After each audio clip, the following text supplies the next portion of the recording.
In the area I'm in South Alabama, during the American Civil War, at the tail end, just days actually before the surrender at Appomattox Courthouse, Union Confederate forces collided at a place called Blakeley. They were fighting for not only the Mobile area and to push Confederate forces out, but also to drive to Selma to the arsenal. There were a lot of forts strewn across the Blakeley River and Tensas River, guarding the mouth of Mobile Bay and the Alabama River, and there were Confederate fortifications. During the assault on Blakeley, a lot of those smaller fortifications located along the river were bombarding land and gunboats.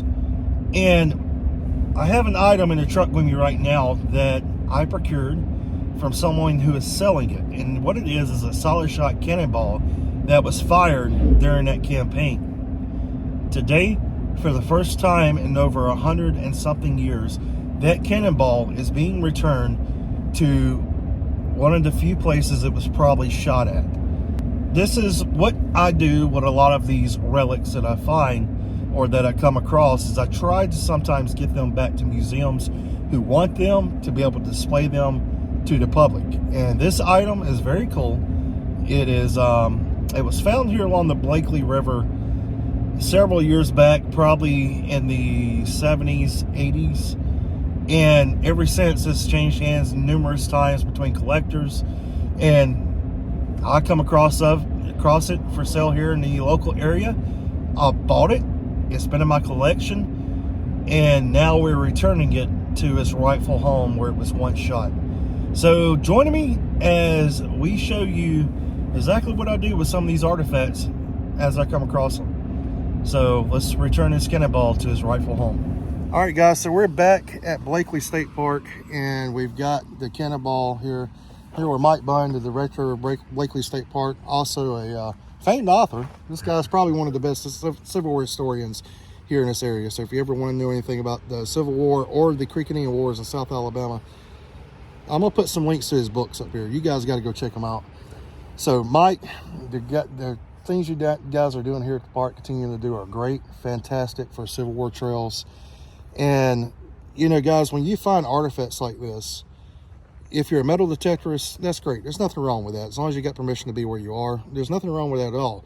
But for me, and the way I like to do things, when I run across artifacts that people are selling and I know they are historically important to somewhere who's building a museum like this place is, we're going to give them back. We're going to bring them back to the place it was first at. You know, the cool thing about this cannonball, Mike, it's the first time it's been back here in this area in probably over 100 years. Oh yeah. Or since it was found. Mm-hmm.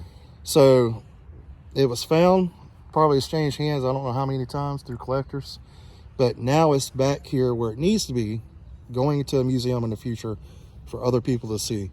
What's so important about giving these items back? Well, if we ever want to help people understand all the incredible history that we have here in this shared history, this is a public park, it's a public site.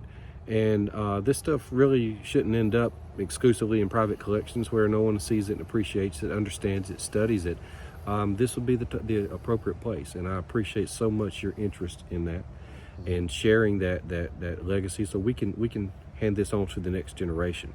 You know, when this stuff is given to us, it's going to be here today, and as long as this park's here, everybody's going to be able to come and share it and learn about it, and it's an appropriate place for people to interpret it.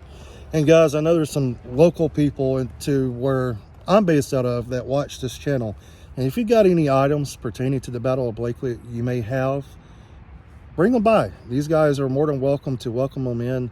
And let's give you a peek at the cannonball for one last time before we let it go back to its rightful home here where it belongs. This is the cannonball.